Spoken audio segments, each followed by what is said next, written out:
இந்த இத வந்து இவரு ராகுல் காந்தி வந்து இந்த விஷயத்த கேள்விப்பட்டு, அவருக்கு தான் உளவுத்துறை நெறைய இருக்குமே. அவருக்கும் நெறைய உளவுத்துறையில ஆட்கள் இருப்பாங்கல்ல. அப்ப அத ம். கேள்விப்பட்டு, அவரு நேரயா விஜய்க்கு ஃபோன் பண்றாரு. பண்ணி, "இப்படி கரூருக்கு உங்களுக்கு போகக்கூடாதுன்னு வந்து அனுமதி மறுக்கப்பட்டிருக்கு. நீங்க கவலைப்படாதீங்க.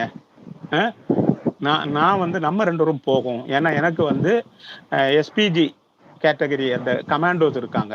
சொல்ல புரியுதா? பாதுகாப்பு படை இருக்கு. SPG commando. எனக்கு ம், ம். கமாண்டோஸ் இருக்காங்க. அதனால நீங்க கவலையே படாதீங்க. நான் இந்தியாவுக்குள்ள எங்க போனாலும் அந்த அரசாங்கம், அந்த மாநில அரசாங்கம் எனக்கு வந்து கண்டிப்பா பாதுகாப்பு குடுத்தே தீரணும். நான் எப்ப போனாலும் சரி. சொல்லாம கொள்ள போனாலும் சரி, எப்பவா இருந்தாலும் சரி, அது என்ன சொல்றது? உடனே அவங்க குடுத்தாகணும். நீங்க வேணா வாங்க. நம்ம 2 பேரும் போய் கரூர்ல மக்கள பார்ப்போம். நான் உங்க கூட வரேன்.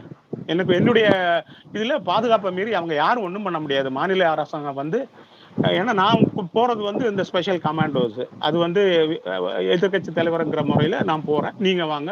நம்ம பேசுவோம்னு சொல்லி கேட்டிருக்காரு. போவோம் நம்ம வாங்க. கவலைப்படாதீங்க. அதுக்கு என்ன தமிழக அரசு வந்து உங்களுக்கு பெர்மிஷன் தராட்டா கூட நம்ம 2 பேரும் போவோம். அங்க தடுக்க முடியாது. நம்மள தடுக்க முடியாது. என்ன தடுக்க முடியாது? என் கூட வர்றதுனால உங்களையும் ஒண்ணும் பண்ண முடியாது. தடுக்கவும் முடியாது. 2 பேரும் சேர்ந்து போய் எல்லா மக்களையும் பார்ப்போம். அதுல இறந்த மக்கள், பாதிக்கப்பட்ட மக்கள் இருக்காங்கல்ல. அவங்க குடும்பங்கள்லாம் பார்ப்போம் அப்படின்னு கூப்பிட்டுருக்காராம். வற்புறுத்தி கூப்பிட்டுருக்காராம். யாரு? ராகுல் காந்தி. கூப்பிட்டதுக்கு